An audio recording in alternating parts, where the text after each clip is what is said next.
Bentrovati, benvenuti allo Stato dell'Arte. Oggi mi terrà compagnia in una lunga chiacchierata il professor Giovanni Gorini. Giovanni Gorini è stato professore di numismatica all'Università di Padova, professore ordinario, ma non soltanto professore dell'università, ma è stato anche membro del consiglio dell'International Numismatic Council, quindi il massimo organo della numismatica mondiale, vero Giovanni? Me lo confermi questo? Vicepresidente. Esatto. E ora, quello che però più ci interessa, anche da padovani, sono quei 17 anni in cui sei stato invece prima conservatore e dirigente del Museo Bottacin e poi addirittura direttore dei Musei Civici di Padova. 17 anni forse non saranno stati i 18 anni migliori della mia vita come per Galileo, però un periodo molto importante anche per Padova.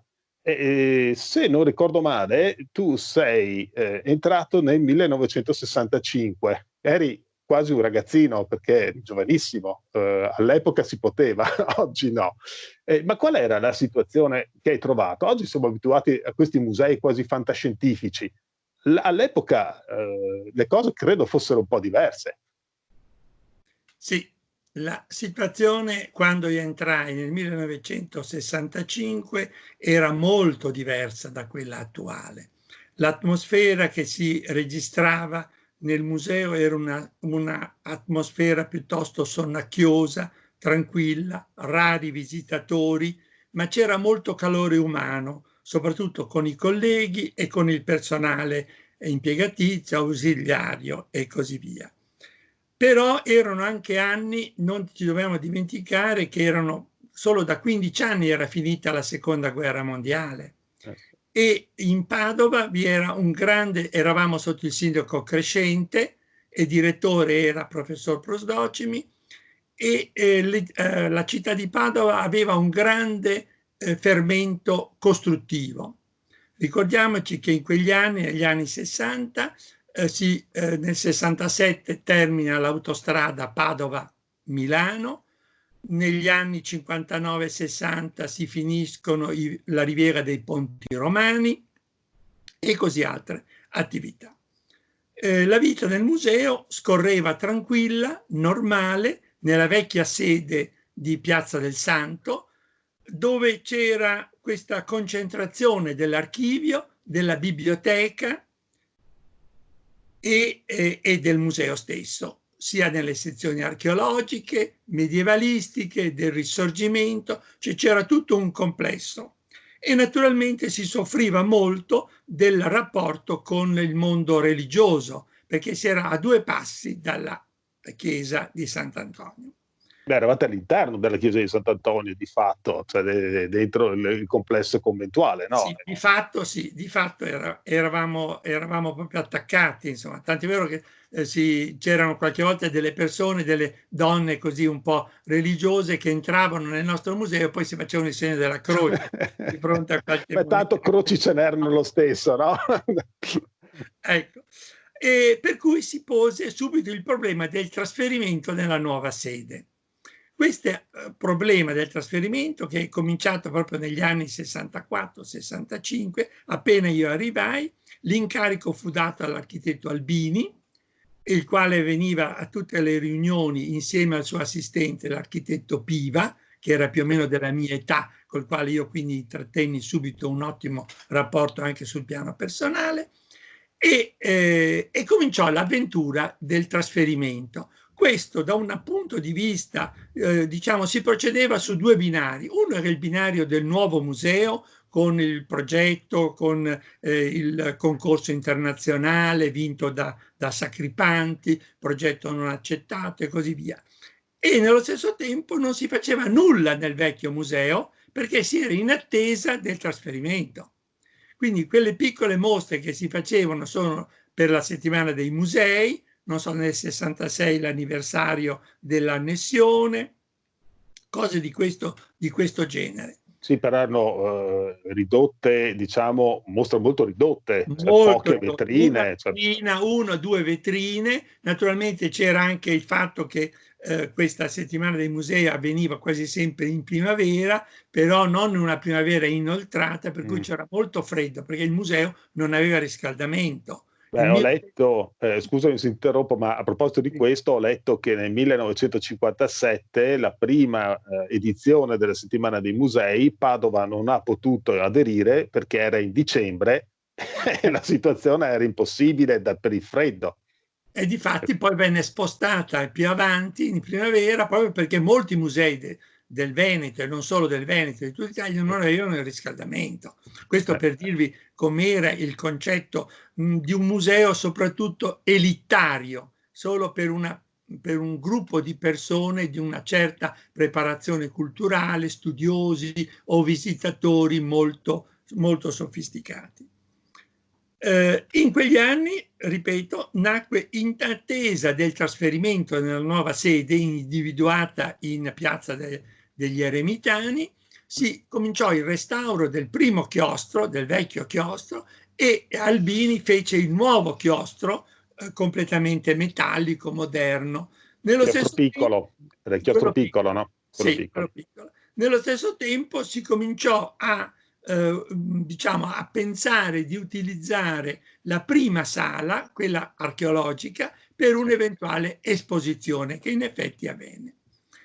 Il 68, anno particolare in Padova, soprattutto nel museo passò tranquillo, solo con qualche piccolo sciopero, qualche cosa del genere, ma di fatto non c'era Anastasio, il vecchio custode, che conservava le chiavi.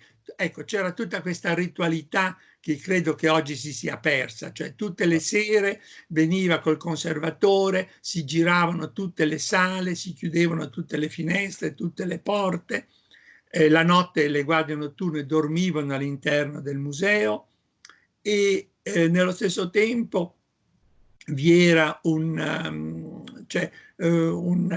come possiamo dire, un rapporto molto stretto col personale, perché il personale veniva coinvolto quotidianamente, essendoci pochi visitatori. Questo personale stava in una sala, si gestiva da solo in una sala e così via.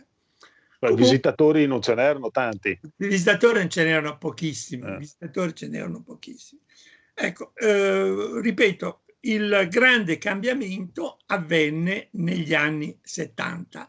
Nell'anno 74, perché nel 70 cambiò il sindaco, l'epoca di Benzik. Benzik era un giovane professore di matematica, molto deciso, molto attivo e così. E come assessore avevamo l'assessore Viscidi, professore di latino e greco al liceo, al Tito Livio.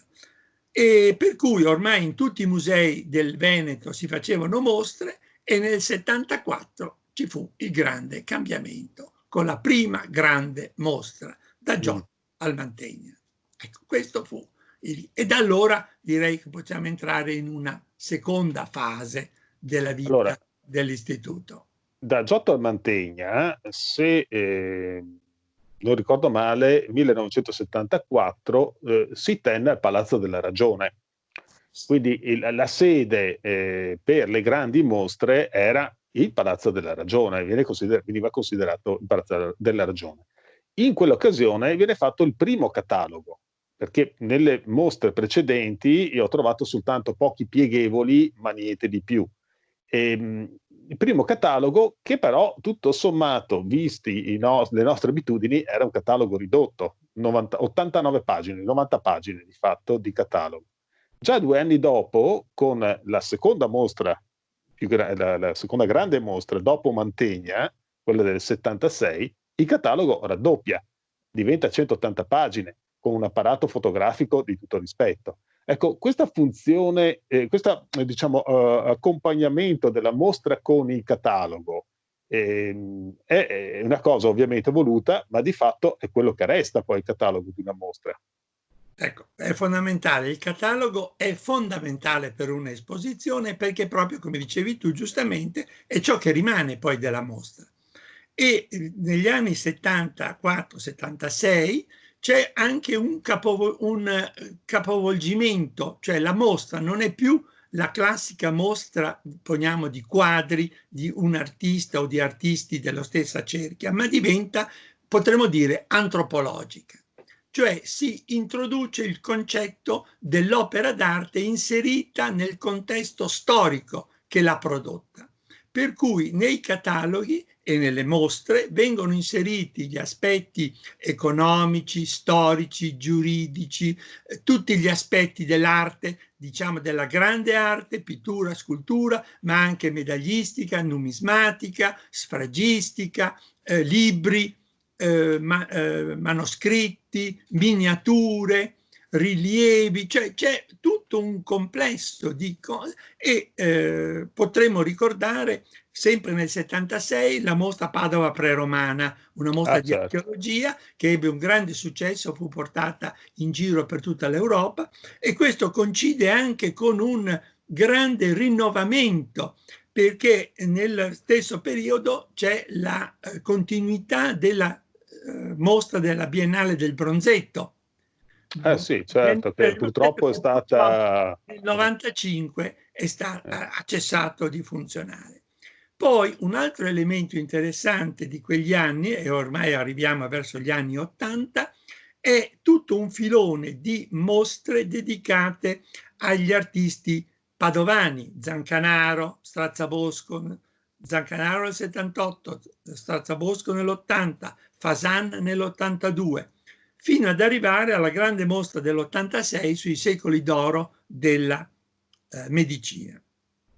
Ma dopo questo, ormai Padova è inserita nel grande filone delle città d'arte. Quindi come le Venezia, Verona, Ferrara, Vicenza, Treviso, per rimanere nell'area, diciamo così, veneta, organizzano mostre, anche Padova continua e incrementa questo nel 2001 con la mostra di Donatello, nel 2003 con una grande mostra sugli anni 60, una retrospettiva di quello che era la vita degli anni 60, e nel 2006 con Mantegna e Padova. Ora, come tu mi dicevi, questo cambiamento, diciamo, delle mostre diventate ormai mostre antropologiche, mostre complesse, quasi sempre ubicate nel Palazzo della Ragione, comportano il nascere di nuove professioni, l'addetto alle pubbliche relazioni, l'addetto alla pubblicità, il grafico, l'architetto, l'allestitore, lo stampatore dei cataloghi. È il momento in cui fioriscono la Schirà, per esempio, l'Electa, Certo. cioè queste grandi case editrici che sono famose per fare solo cataloghi. Sì. I design come Novelli, Diego Novelli, Eberle, sono tutti nomi di grafici che hanno curato volumi, fior di volumi di cataloghi, e qui si potrebbe citare un sacco di gente. Che le mostre fossero poi sempre legate al momento è per esempio la mostra Alvise Cornaro e il suo tempo dell'80, Sant'Antonio per il 1981, altra mostra che richiama l'epoca in cui visse il santo e così via. Nel caso, inoltre, in queste mostre favoriscono anche il recupero di monumenti meno noti della città, come ad esempio l'Odeo Cornaro, che era stato negli anni 1966-67 donato alla città. Città. O per esempio il codice Claricini, che fu donato dalla contessa Claricini, cioè c'è un ripiegamento della città perché negli anni 1970 subentra un nuovo elemento, e cioè la costituzione delle regioni. Nel 76 viene istituita la Regione Veneto. Questo significa per Padova, per il Museo di Padova, la possibilità di avere a disposizione fondi da parte della regione e quindi iniziare un'opera di restauro. E su questo poi magari ritorneremo quando parleremo Questo io credo che è quello che rimane delle mostre, delle grandi mostre a Padova, e di come Padova sia stata inserita in C'è da questo. dire che un elemento che è sempre stato un po' misconosciuto è stato quello dei volontari all'interno dei musei, all'interno delle mostre. Cioè, senza l'aiuto di questo personale, molto probabilmente non ci sarebbero state né le mostre né tantomeno tutti quegli orari di apertura dei musei a cui siamo stati abituati fino praticamente a ieri. Non dimentichiamo per esempio la Cappella di Scrovegni, aperta anche la sera. Sì, ecco, io direi che il volontariato ha, soprattutto a Padova, non ci dimentichiamo che Padova è capitale del volontariato, Esattamente. è stata nominata capitale del volontariato, questo perché soprattutto io qui mi riferisco al volontariato artistico, ovviamente, al valore sociale di questo volontariato che produce anche un valore economico, in quanto vi è una condivisione degli operatori museali e dei loro ideali che coincidono con diciamo, con il generale pensiero dei cittadini. Vi è una capacità di comunicazione, queste caratteristiche che sono tipiche del volontario, cioè le doti di comunicazione, la flessibilità del servizio, naturalmente la competenza storico-scientifica, la qualifica professionale, sono tutti elementi che concorrono a dare un valore particolare al volontariato, ed è grazie a questo volontariato che si sono aperti al pubblico l'Odeo Cornaro, gli oratori affrescati, San Michele, la Specola, e qui potrei citarne tantissimi altri.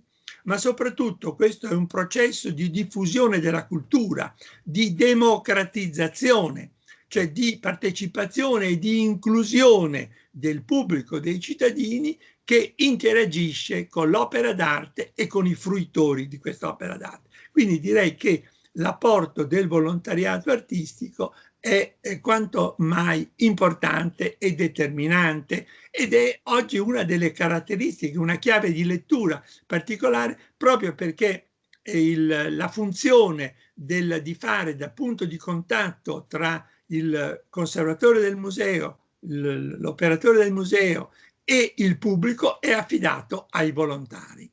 Almeno in buona parte, sì, In questo buona parte, sì, sicuramente in buona parte. ovviamente, soprattutto Ottimo. per quello che, diciamo, la visione semmai è della guida, ecco, che fa da ponte un po'. Le guide sono sì riconosciute con uno statuto Certo. professionale, ma molte volte si supplisce con il volontario. Vero, assolutamente, assolutamente. Ma quindi hai fatto questa carrellata sul Padova, sulla situazione delle mostre a Padova, anche un po' sul museo di Padova.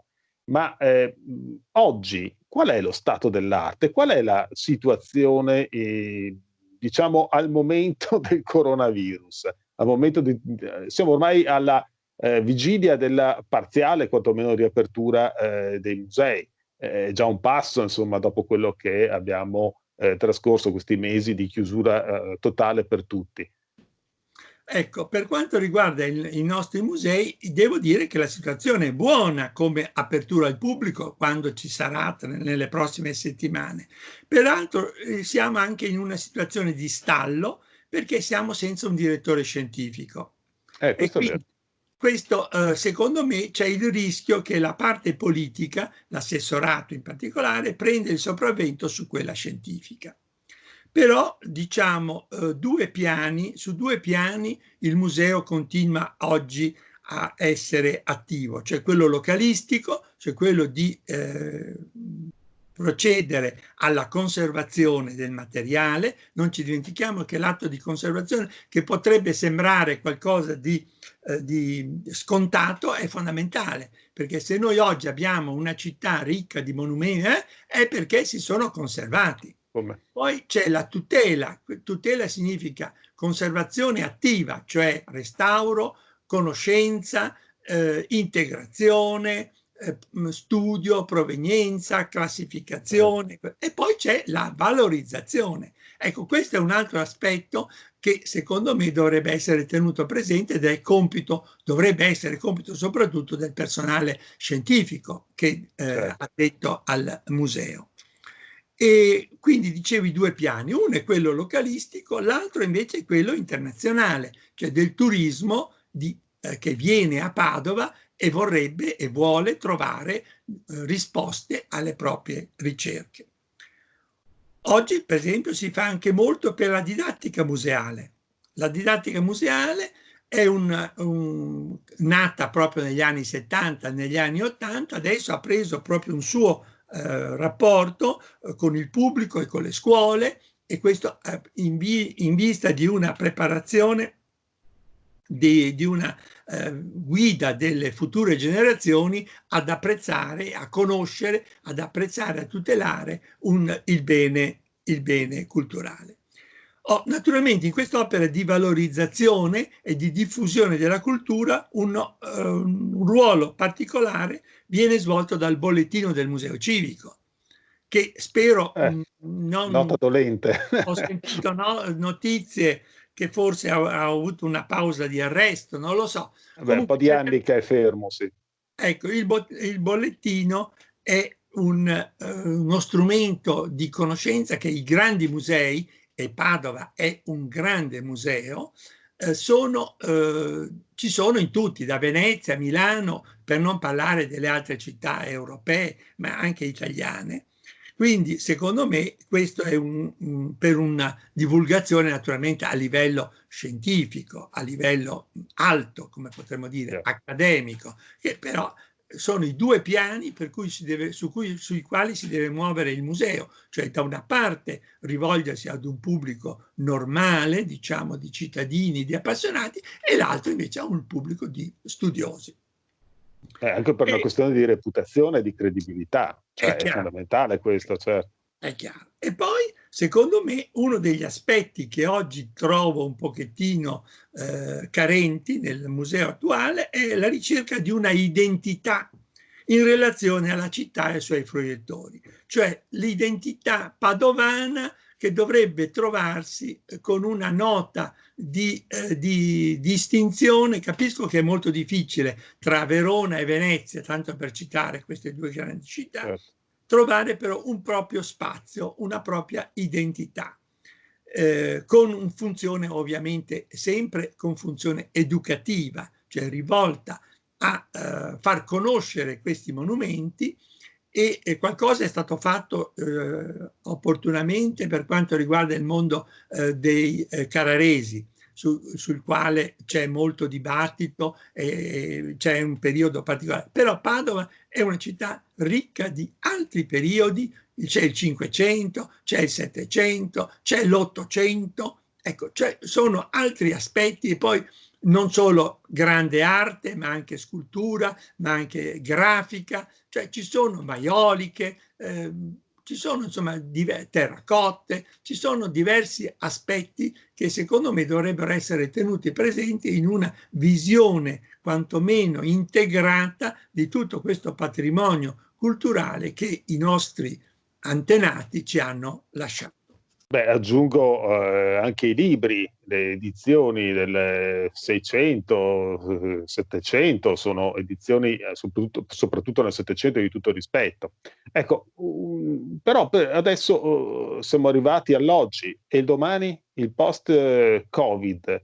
Ecco, Quali scenari il post-Covid aprono? ci aprono degli scenari particolari, e io penso che il futuro del museo sia un futuro naturalmente molto accattivante, perché il materiale è buono, e si dovrebbe, secondo me, agire intanto sotto l'aspetto amministrativo, e cioè proporre anche a Padova una fondazione dei musei civici, come c'è a Venezia, come c'è a Brescia, a Ferrara, a Rovereto, tanto per citare alcune città qui vicine. Questo staccherebbe il museo dalla struttura di essere un ufficio, in un certo senso, tra virgolette, del comune. Quindi non avere da parte dei funzionari comunali quella sensibilità particolare che l'istituzione museale richiede. Poi un altro degli elementi che mi pare interessanti sono sempre in funzione di quella duplice funzione che deve avere il museo, cioè verso la città da una parte e verso il turismo colto, aggiungerei io. Il recupero, ad esempio, del Castello Carrarese, che mi pare stia Ci avviandosi, siamo, sì. con la collezione Bertolissi. A questo proposito direi che prima parlavo di una identità della città, una identità espositiva potrebbe essere quella del design, un settore che non è coltivato, perché inseguire nel settore della storia dell'arte, di cui già c'è Firenze, già ci sono, per esempio, una cosa che non abbiamo detto, che negli anni '80 nasce il Palazzo Zabarella, cioè una sede espositiva per mostre di arte soprattutto moderna moderno, dell'800. Faccio presente che per esempio Padova manca di una galleria d'arte moderna. Sarebbe quantomeno opportuno che la città si dotasse di una galleria d'arte moderna per le raccolte dell'8 e del 900 che sono particolarmente ricche nei depositi del museo e non sono esposte.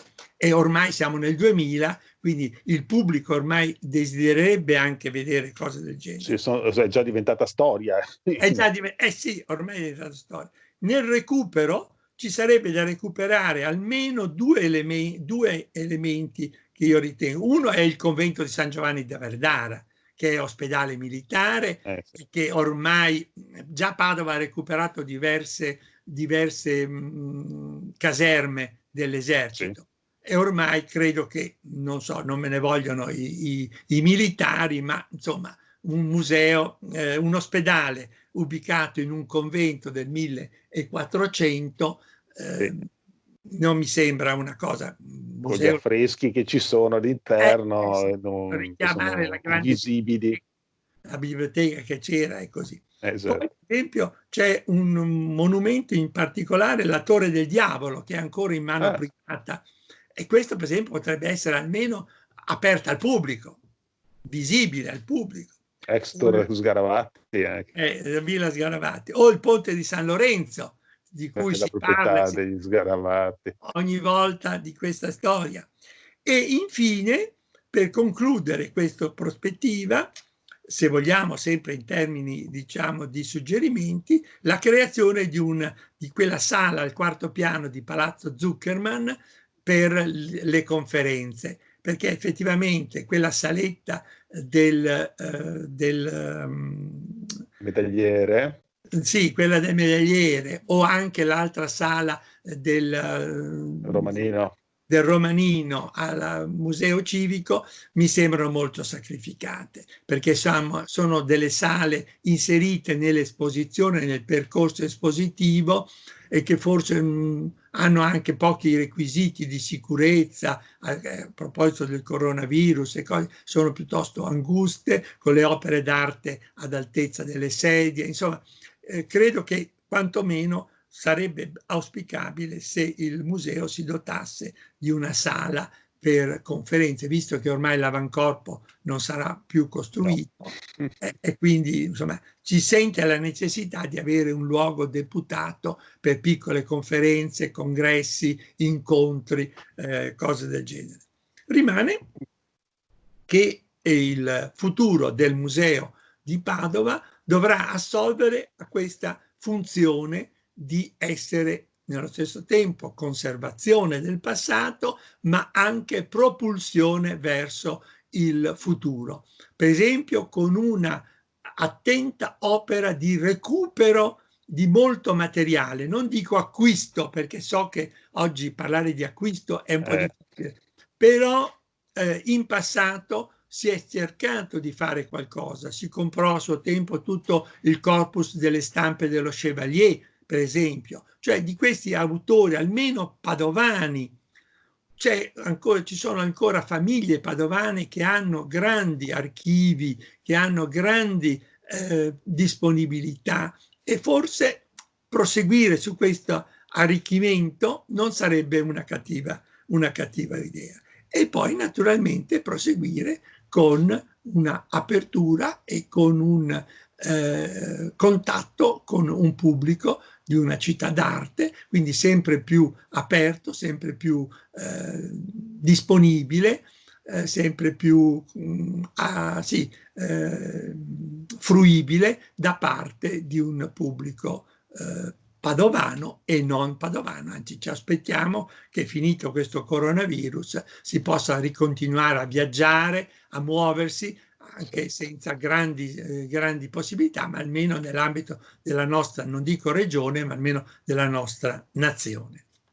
Io ti ringrazio tantissimo, Giovanni, per questo tuo intervento, come sempre lungimirante, ma che viene da lontano, perché tu sei anche un po' la nostra memoria storica. Ti ringrazio ancora e ringrazio i nostri spettatori e saluto tutti per la prossima puntata dello Stato dell'Arte. Grazie a tutti. Grazie, buonasera.